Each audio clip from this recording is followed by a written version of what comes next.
নমস্কাৰ, মই মোৰ সকলো জ্যোতিষ অনুৰাগীক মোৰ ফালৰ পৰা সম্ভাষণ জনাইছোঁ।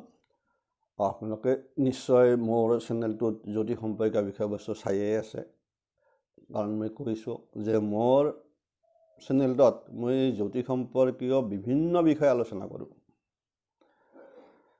গতিকে কেতিয়া কি কৰোঁ সেইটো মই কৈছোঁ যে সেইটো মোৰ নিজৰ ওপৰত নিৰ্ভৰ কৰে। গতিকে আজি মই আপোনালোকক এনে এটা বিষয়বস্তুৰ বিষয়ে ক'ম। আমাৰ ফলিক জ্যোতিষত পৰাশৰী হৰা কাৰেকশ্যন পৰাশৰী মতে সেইটো আমাৰ বিভিন্ন আছে। তাৰ আমি যদি বিশেষকৈ আমি বিচাৰ কিছুমান কৰোঁ, যেনেকৈ লাল কিতাপো আছে। লাল কিতাপৰ কেতিয়াবা চোৱা যায়, কেতিয়াবা মানে আপোনাৰ বিশেষকৈ বিভিন্ন ধৰণৰ বিষয়বস্তু। আজিকালি নাৰী জ্যোতিষ আছে, কম পায়। নাৰী জ্যোতিষটো বিশেষকৈ নক্ষত্ৰৰ ওপৰতে বেছি ডিপেণ্ড কৰে। গতিকে মাজে মাজে যিহেতু এষ্ট্ৰলজাৰ হিচাপত বিভিন্ন বিষয়ে ষ্টাডি কৰাটো এটা দৰকাৰ, মই সেইটোৱে কওঁ। বিশেষকৈ যোনে নহওক, মই বুলি কোৱা নাই যে আমি এটা নিৰ্দিষ্ট থকাটো উচিত নহয়, কাৰণ সময়ৰ পৰিৱৰ্তনৰ লগে লগে বিচাৰ পদ্ধতিবিলাকো বিভিন্ন ধৰণৰ হৈ গৈছে, নতুন নতুন আহিয়ে গৈছে। গতিকে আপোনালোকক মই কওঁ যে কিছুমান বিষয়বস্তু আমি চাওঁতে কেতিয়াবা আমি চাওঁ, আমিও চাওঁ, ময়ো চাওঁ, ময়ো চাওঁ নকওঁ।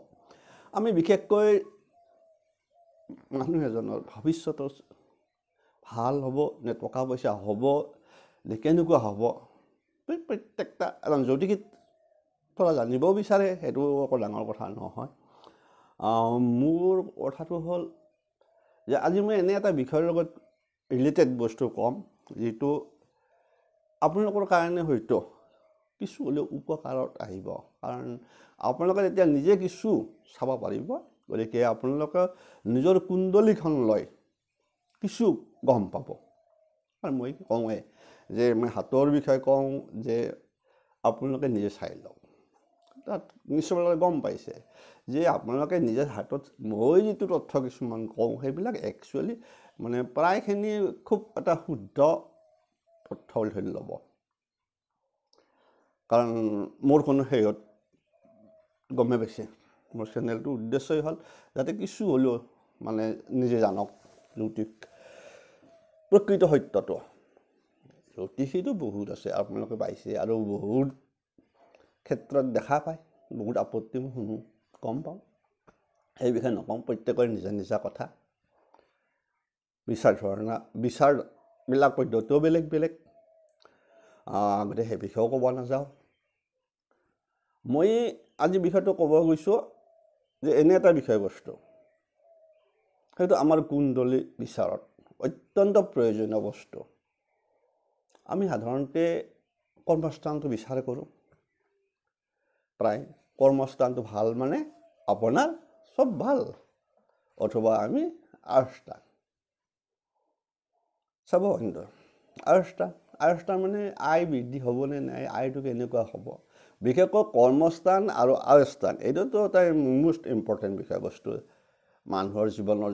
যিহেতু অৰ্থ এটা চালিকা শক্তি, যিদৰে ল'ৰা ছোৱালীৰ ক্ষেত্ৰত পঢ়া শুনাৰ ক্ষেত্ৰত এটা প্ৰশ্ন বেলেগ আহি যায়, বিয়া বাৰুৰ ক্ষেত্ৰত বিচাৰটো বেলেগ হয়। আজি বিষয়বস্তুটো আমাৰ কুণ্ডলীত এনে এটা স্থান আছে, য'ৰ পৰা এজন জাতক বা জাতিকাৰ জীৱনত অৰ্থৰ সমাগম হ'ব নে নহ'ব কমপ্লিট গম পোৱা যায়। মই সেইকাৰণে কৈছোঁ ইম্পৰ্টেণ্ট বিষয়বস্তু। যেনেকৈ কৰ্মস্থানৰ কথা আহি পৰে, যেনেকৈ আয়স্থানৰ কথা আহি পৰে, আৰু যেনেকৈ আপোনাৰ দশম স্থান আৰু একাদশ স্থান দুটা। আমাৰ যিহেতু দশম স্থানৰ কৰ্ম, একাদশ স্থানটো আগতেও কৈছোঁ আপোনালোকক, তথাপিও ক'লোঁ, কাৰণ নতুন নতুন কিছুমান চাই থাকে, কাৰণ অনুৰাগী বাঢ়িয়ে আছে মোৰ। সেইসকলৰতো কিছুমান বিষয়বস্তু আগত গুচি যাব নোৱাৰিব। যিসকলে আগত চাই আছে সেইসকলৰ কথা বেলেগ। গতিকে বিষয়বস্তুটো হ'ল কি, যে আমি কওঁ কৰ্মস্থানৰ বিচাৰ যেতিয়াই চাব লগা হয়, কৰ্মস্থান ভাল মানে ভাল।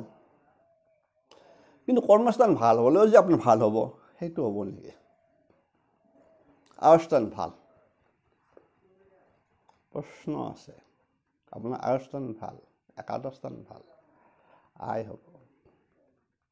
যে আয় হ'লে যে আপোনাৰ টকা পইচা হাতত থাকিব সেইটোতো কথা কোনো এনেকুৱা গেৰাণ্টি নাই, আছে জানো? বহুতে টকা পইচা দেখিছোঁ, বহুতে চাকৰি কৰি ধাৰকৈ শেষ হৈ গৈছে জীৱন।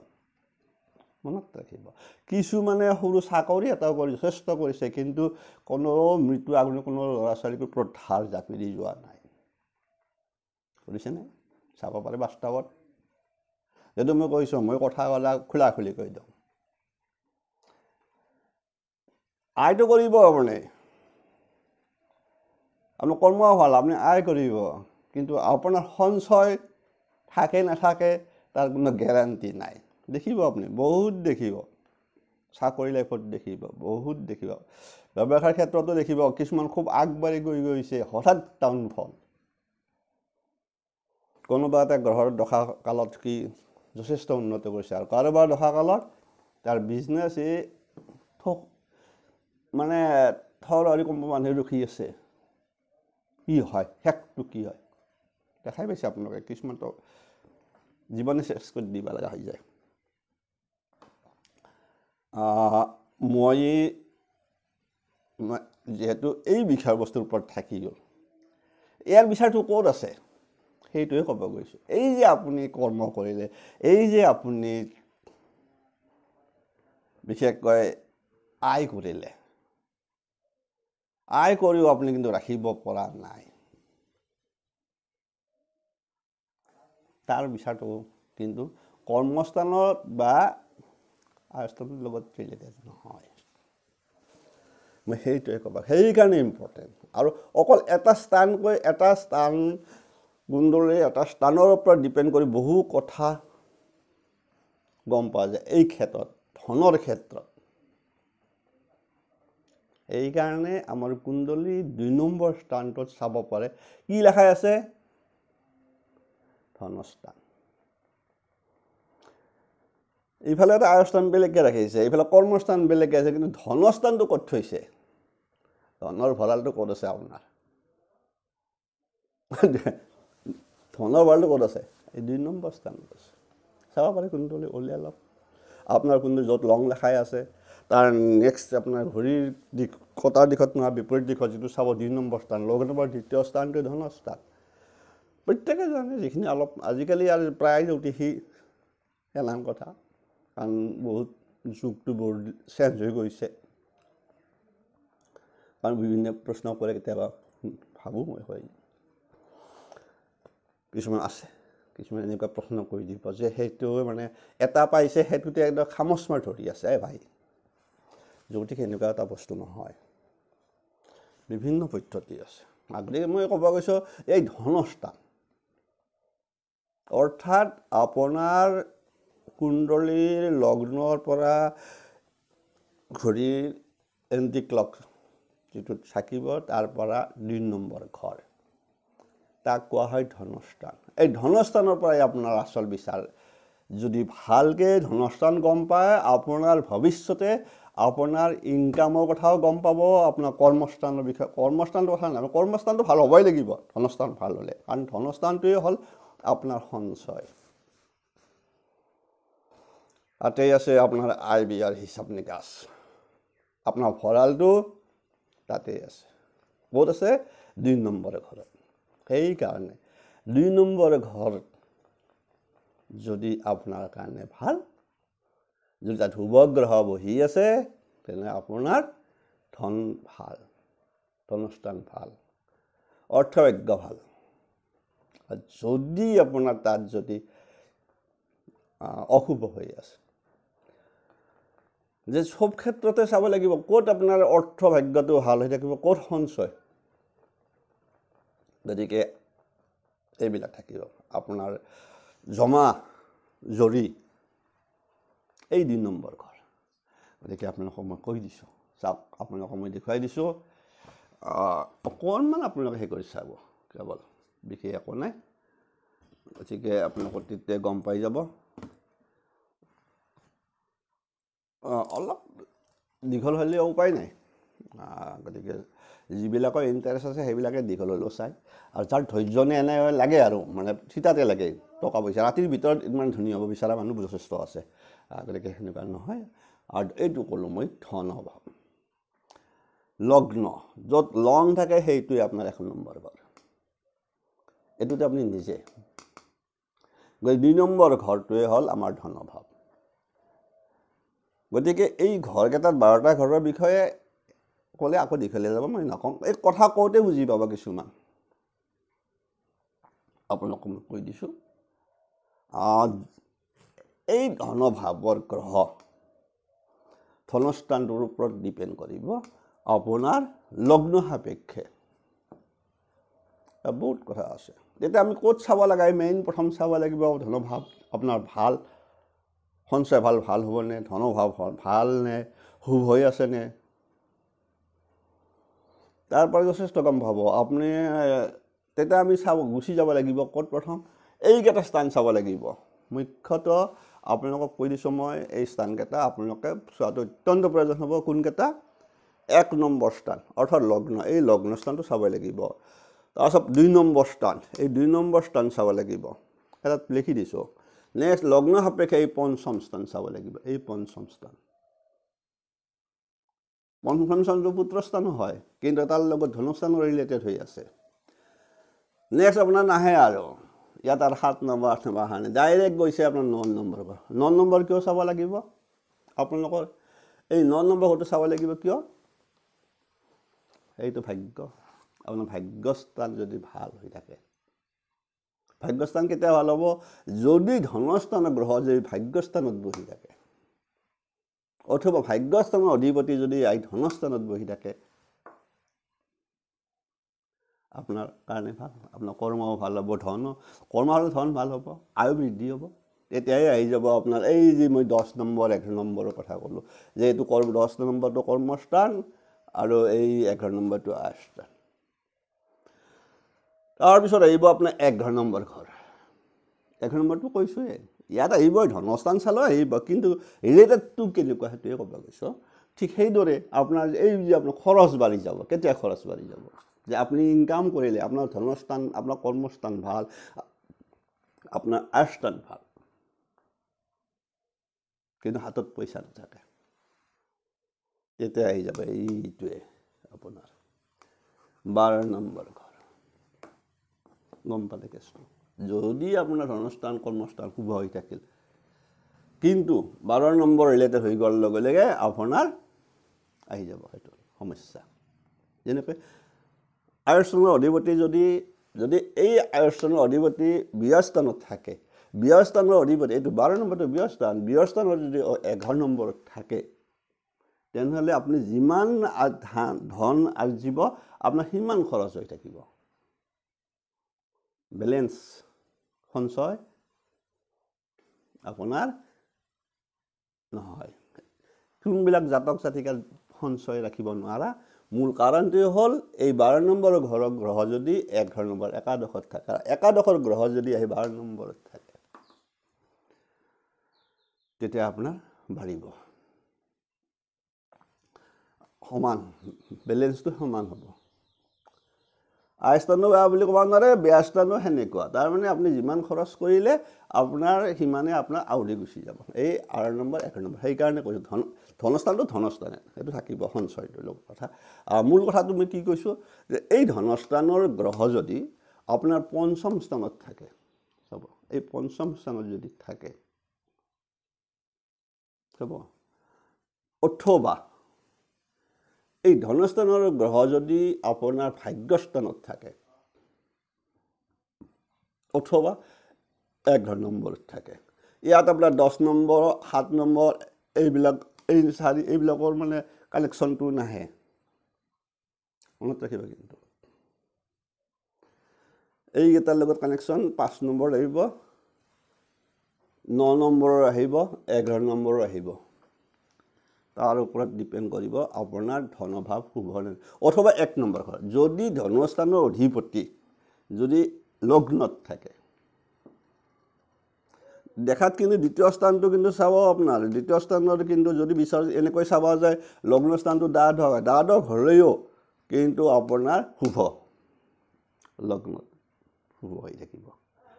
গতিকে আপোনালোকক ক'লোঁ মই যদি পঞ্চম স্থানৰ গ্ৰহ যদি আহে এই দ্বিতীয় স্থানত থাকে, ধনস্থানত থাকে, সেই জাতকৰ বিশেষকৈ ধনভাৱটো ভাল, ধনস্থান। অথবা ভাগ্যস্থানৰ অধিপতি যদি ইয়াত থাকে, কিন্তু ইয়াত কিন্তু শুক্ৰ, চাব শুক্ৰ ধনস্থানৰো অধিপতি, গতিকে এই জাতকৰ লগ্ন সাপেক্ষে এই জাতকৰ সঞ্চয় থাকি যাব, বৃদ্ধি হৈ থাকিব, শুভ হৈছে ধনভাৱ। অথবা এই যদি শুক্ৰ চাব এই বিশেষকৈ এই দ্বিতীয় ভাৱৰ অধিপতি যদি আপোনাৰ 11 নম্বৰত থাকে, হ'ব তেতিয়াও আপোনাৰ শুভ।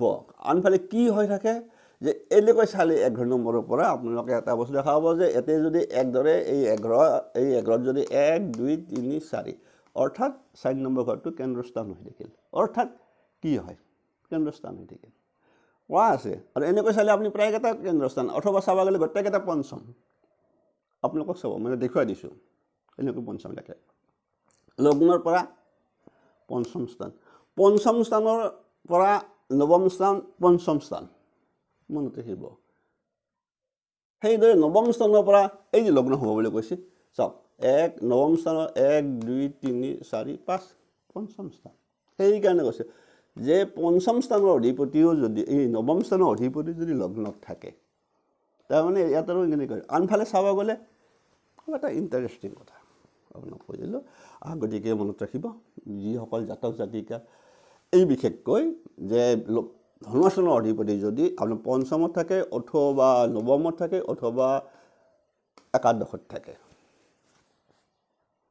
সেইসকল জাতকৰ ধনভাৱ বা ধনস্থানটো শুভ বুলি ক'ব পাৰি। অথবা লগ্নটো ক'লোৱে, লগ্নটো এনেকৈ ধৰিছে আপোনাৰ এইটোৰ পৰা সেইটো পঞ্চম, সেইটোৰ পৰা সেইটো পঞ্চম, এনেকুৱা আছে কিন্তু ইয়াত। আৰু যদি চাব যে ইয়াৰ পৰা কিন্তু এইকেইটা কেন্দ্ৰ, এনেকৈ চাব গ'লে আৰু কেন্দ্ৰ হৈ যাব আপোনাৰ, ঠিক সেনেকুৱা কণ্ডিশ্যন। গতিকে ইয়াত লগ্নটোৰ কথা আহি পৰে। এতিয়া যিকোনো গ্ৰহ যদি আপোনাৰ ভাগ্যস্থানৰ অধিপতি যদি লগ্নত থাকে, বা আয়স্থানৰ অধিপতি যদি লগ্নত থাকে, বা ধনস্থানত থাকে, আপোনাৰ আছে তেনেহ'লে আপোনাৰ বিশেষকৈ ঝামেলা বিশেষ নাই। কিন্তু খৰচ হ'ব সেইসকলৰ, যিসকলৰ মই ক'লোঁ যে এই আয়স্থানৰ গ্ৰহ যদি ব্যস্থান থাকে, ব্যস্থানৰ গ্ৰহ যদি ইয়াত থাকে, তেতিয়া আপোনাৰ খৰচৰ মাত্ৰা সমতুল্য হ'ব। আৰু তাৰ লগতে থাকিল কি যে এই দ্বিতীয় স্থানত এটা কথা থাকিল, এই দ্বিতীয় স্থানত যদি শুক্ৰ, এইটো কিন্তু খুব ইম্পৰ্টেণ্ট বস্তু জানিব লাগে। কেতিয়াবা দেখা যায় মোক সোধে, আগতে মই কৈছোঁৱে, যদি এই লগ্নত নহয় দ্বিতীয় স্থানত যদি শুক্ৰ, তাৰে কাৰোবাৰটো সকল নাথাকিব পাৰে, যাৰ আছে শুক্ৰ আৰু যদি বুধ থাকে, শুক্ৰ নাথাকিল অকল বুধ থাকিল, তেতিয়া মনত ৰাখিব শুভ, অত্যন্ত শুভ এইবিলাক জাতকৰ ধনস্থান। অথবা যদি বৃহস্পতি কোৱা আছে, যদি বৃহস্পতি থাকে,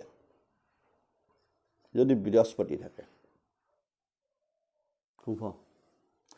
বৃহস্পতি বহুত কথা থাকি গ'ল চাব আপোনালোকৰ, এই বৃহস্পতি যদি থাকে তাৰমানে ধনস্থানত যদি শুক্ৰই হওক, অথবা বুধ হওক, অথবা বৃহস্পতি থাকে, অথবা চন্দ্ৰ থাকে, এই মনত ৰাখিব। যদি এই 4টা গ্ৰহৰ কোনোবা এটা আপোনাৰ এই লগ্ন সাপেক্ষে ধনস্থানত বহি আছে, তেনেহ'লে আপোনাৰ ধনস্থান ভাল, আপোনাৰ আয় ভাল, সঞ্চয় ভাল, মূল কাৰণ তাতে।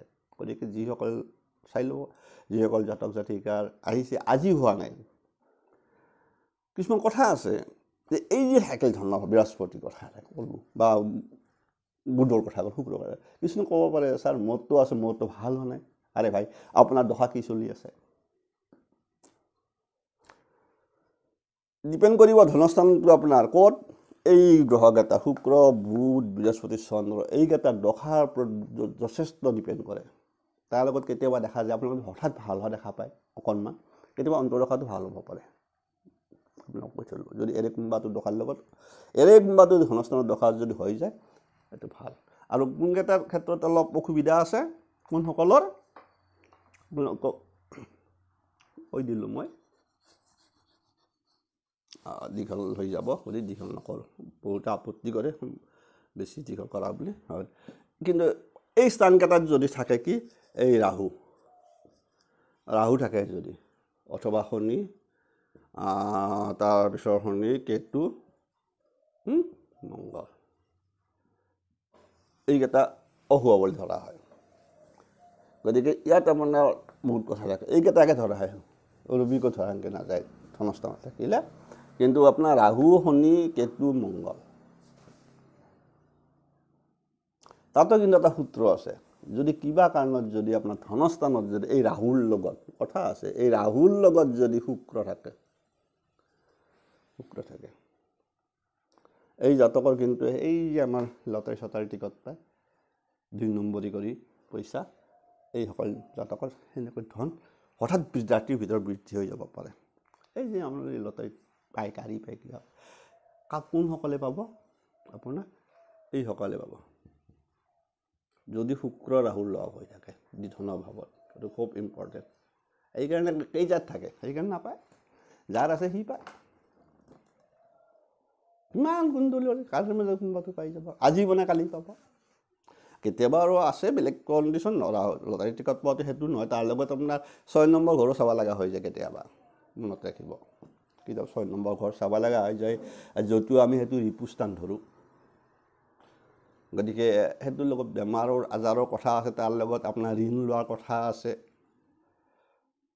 এই 6 নম্বৰ ঘৰটো কিন্তু ইম্পৰ্টেণ্ট হৈ যায় কেতিয়াবা। আপোনালোকৰ বিচাৰত সেইটো আৰু বেছি বুজি নাপাব। এই 6 নম্বৰ ঘৰো কিন্তু বৰ ইম্পৰ্টেণ্ট হৈ থাকে, সেইটো কৈ থ'লোঁ। কিন্তু সেইসকলে কিন্তু যদি ধনস্থানৰ অধিপতি 6 নম্বৰত থাকে, অথবা 6 নম্বৰৰ অধিপতি যদি ধনস্থানত থাকে, সেইসকল জাতকে এই যি বাৰ বাৰ আগবাঢ়ে, কিন্তু ঋণৰ জৰিয়তে এই যি ঋণ লৈ থাকে বাৰে বাৰে, কিন্তু ঋণ লৈ থাকিলেও কিন্তু মানে ডাউন নহয়। আৰু কিছুমান বিজনেছৰ ক্ষেত্ৰত লৈ থাকে, এই 6 নম্বৰত 2 নম্বৰৰ সংযোগ হৈ থাকিব। সেইবিলাক ডাউনফল বুলি ক'ব নোৱাৰিব আপুনি। অথবা হঠাৎ 6 নম্বৰত থাকিলে এইবিলাক 2 নম্বৰৰ অধিপতি 6 নম্বৰত থাকে, আপুনি ক'ব নোৱাৰিব। আপোনাৰ এই যি কোনোবা কাৰো আহি যায় টকা পইচা সম্পত্তি উত্তৰাধিকাৰী পোৱা যিটো গুণ, অথবা এই যি মানে লটাৰী টিকট 6 নম্বৰত থাকিলেও পাব পাৰে, যদি শুক্ৰ আৰু ৰাহু থাকিছে আছে আপোনাৰ। শুক্ৰ আপোনাৰ ধনস্থানৰ অধিপতি, যাই পেলাই 6 নম্বৰ আছে। ইয়াত যদি আপোনাৰ যদি ৰাহুও থাকে, আপুনি কিন্তু লটাৰী টিকট পাই যাব পাৰে, আৰু বা আনৰ সম্পত্তি পাই যাব পাৰে। বহুত কথা দেখাত সেইকাৰণে। কিন্তু অষ্টম স্থানটো কিন্তু অলপ আটাইতকৈ বেয়া, কিন্তু অষ্টম স্থানটো হৈ থাকে। এইটো মনত ৰাখিবা। কিন্তু এইটো অষ্টম স্থানটো আপোনাৰ বেয়া হৈ থাকে। কিন্তু তাতে এটা সূত্ৰটো আছে, আটাইতকৈ বেয়া বুলি কৈছে অষ্টম স্থানটো। এই যে মই অষ্টম স্থানৰ কথা কৈছোঁ, এই অষ্টম স্থান, এই স্থানটোৱে থাকে কিন্তু আটাইতকৈ অলপমান খেলি মেলি মানুহৰ। এই অষ্টম স্থানত যদি যিকোনো গ্ৰহ নাথাকে কিয় শুভ বুলি ধৰা নহয়। কিবা কাৰণত কথা এটা থাকিল, কিবা কাৰণত ধৰক মই এতিয়া শুক্ৰ দেখিলোঁ, হয়নে নহয়? শুক্ৰ আছিল, শুক্ৰ ইয়াত নাথাকে, 2য় স্থানৰ অধিপতি ক'ত থাকিল? আপুনি ইয়াত থাকি গ'ল, 8 নম্বৰ ঘৰত থাকিল। তেতিয়া কি ক'ব আপুনি? আহি গ'ল যে যিকোনো গ্ৰহ বেয়া, কিন্তু যদি 2য় পতি অষ্টমত থাকে, অষ্টমত থকাৰ লগে লগে সি এই ডাইৰেক্ট দৃষ্টি থাকিল, 7ম দৃষ্টি পৰি থাকিব নিজৰ ঘৰত ধনস্থানত। খুব জানিব থাকে, সেইটো কথা মনত ৰাখিব লাগিব। কথা আছে যে বেয়াটো, মইতো ক'লোঁ বেয়া স্থানত ক'লোঁ স্থানৰ লগত ইফাল সিফাল হৈ থাকিলে আপোনাৰ বেলেঞ্চ একে থাকিব, আপোনাৰ যিমান ইনকাম সিমান খৰচ। ঠিক সেইদৰে ইয়াতো আপোনাৰ আহি যাব অলপ মূল কথা। যদি 2য় ঘৰৰ অধিপতি অষ্টমত থাকে, তেতিয়াহ'লে অশুভ বুলি ক'ব নোৱাৰি, কোৱা নাযায়। এইকাৰণে যে ইয়াত থাকি 2য় স্থান তাৰ নিজৰ ঘৰ শুক্ৰ, গতিকে নিজৰ ঘৰত থাকিলে, অষ্টমত থাকিলে নিজৰ ঘৰত সি সেনে এটা মানে বেয়া চিন্তা নকৰে। তাৰ ফলত ধনভাৱটো অত্যন্ত শুভ নহ'লেও অশুভ বুলিও ধৰা নাযায়, যদি 2য় পতি অষ্টমত থাকে। বিচাৰ গেলা ঠিক টাইপিকেল। আপোনালোকে মই কৈ থকা ভাবিছে যে মানে সেই জবাব জানি তাতো ভাল, দীঘল হ'লে শ্বৰ্ট আৰু ক'ব লাগে, বহুত ক'ব লগা আছিল কিন্তু ধনস্থানৰ বিষয়ে, কাৰণ বিভিন্ন স্থানৰ কথা আহি আছে। এৰিছোঁ, দীঘল নকৰোঁ, আপোনালোকৰ মুঠতে চাই ল'ব, যিখিনি ক'লোঁ অকণমান বুজি লওক, চাই ল'ব। যদি কিবা কাৰণত আপোনাৰ লগ্নত হওক, দ্বিতীয় স্থানত হওক, অথবা পঞ্চমত হওক, অথবা আপোনাৰ নৱমত, একাদশত দ্বিতীয় স্থানৰ অধিপতি যদি তাত থাকে, অথবা এইকেইটাৰ অধিপতি আহি যদি দ্বিতীয় ভাৱত থাকে, তেনেহ'লে আপোনাৰ ধনভাৱ অত্যন্ত শুভ। সেইটোৱে কথা। এৰিছোঁ, ভালে থাকক, কুশলে থাকক, চাই ল'ব নিজে। অলপ বুজাত হেৰি লাগি যায় আপোনালোকৰ, মোৰ একো নাই, মই এতিয়া আকৌ কৈ থাকিব পাৰোঁ, মোৰ একো নাই, ভগৱান কৃপাত সেইখিনি আছে।